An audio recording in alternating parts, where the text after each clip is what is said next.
Supreme কোর্টের রায়ের পরে আরজিকরের ঘটনায় যে সিভিক ভলেন্টিয়ারদের নিয়ে যে প্রশ্ন উঠছিল, তার পরবর্তী সময় দিয়ে কিন্তু গঙ্গা দিয়ে অনেক জল বয়ে গেছে। তার কারণটা হচ্ছে রাজ্য সরকারের যে উকিল কপিল সিবাল, তিনি কিন্তু সিভিক ভলেন্টিয়ার্সের ইস্যুটা এবং আরজিকর মামলা কিন্তু তিনি দেখছেন। এই পরিস্থিতিতে রাজ্য সরকার গুরুত্বপূর্ণ সিদ্ধান্ত নিতে চলেছে যে জানুয়ারির 2 তারিখে যে মন্ত্রিসভার বৈঠক করবেন নবান্নের মাননীয় মুখ্যমন্ত্রী মমতা বন্দ্যোপাধ্যায়, সেখানে কিন্তু সিভিক ভলেন্টিয়ার যে ট্রেনিং সেই বিষয়ে কিন্তু আলোচনা চর্চা হবে। তারপরে হচ্ছে লক্ষ্মীর ভান্ডার, নতুন করে যে 11 লক্ষ মহিলাকে সেই লক্ষ্মীর ভান্ডার আওতায় আনা হবে সেই বিষয়ে চর্চা হবে।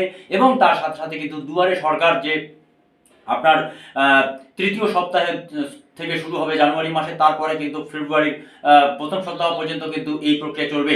এই পরিস্থিতিতে কিন্তু সব থেকে বড় বিষয় যেটা, ক্যাবিনেট স্তরে কিন্তু রাজ্যের মাননীয় মুখ্যমন্ত্রী মমতা বন্দ্যোপাধ্যায় সিদ্ধান্ত নেবেন কি সব থেকে গুরুত্বপূর্ণ একটি ঐতিহাসিক বিষয়, যে সিভিক ভলেন্টিয়ার্সদের নিয়ে বারবার বিতর্ক তৈরি হয়েছে, সেই সিভিক ভলেন্টিয়ারদের নিয়ে কিন্তু একটা কাজ করবে। দ্বিতীয়ত তিনি করবেন কি, যে ট্রেনিং এর ব্যাপারে কিন্তু 3 সপ্তাহ আগে কিন্তু প্রায় 21 দিন কেটে গেল, নবান্ন থেকে কিন্তু কোনো অর্ডার বেরোয়নি। মানে ভবানী ভবন কিন্তু এই ট্রেনিং এর জন্য কিন্তু নবান্নের কাছ থেকে পাঠিয়েছে একটি প্রস্তাব যে সিভিক ভলেন্টিয়ারদের ন্যূনতম 3 মাস ট্রেনিং কি করে দেওয়া যায়।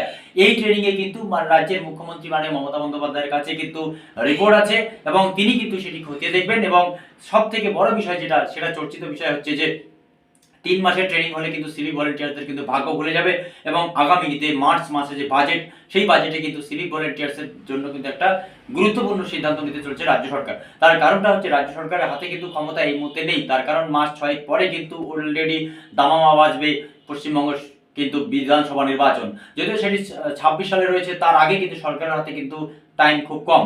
সেই পরিস্থিতিতে সিভিক ভলেন্টিয়ার নিয়ে কিন্তু একটা আলোচনা যথেষ্ট আকারে চলছে এবং মমতা বন্দ্যোপাধ্যায় কিন্তু সেটি গুরুত্বপূর্ণ সিদ্ধান্ত নিতে চলছেন। আজ এ পর্যন্তই।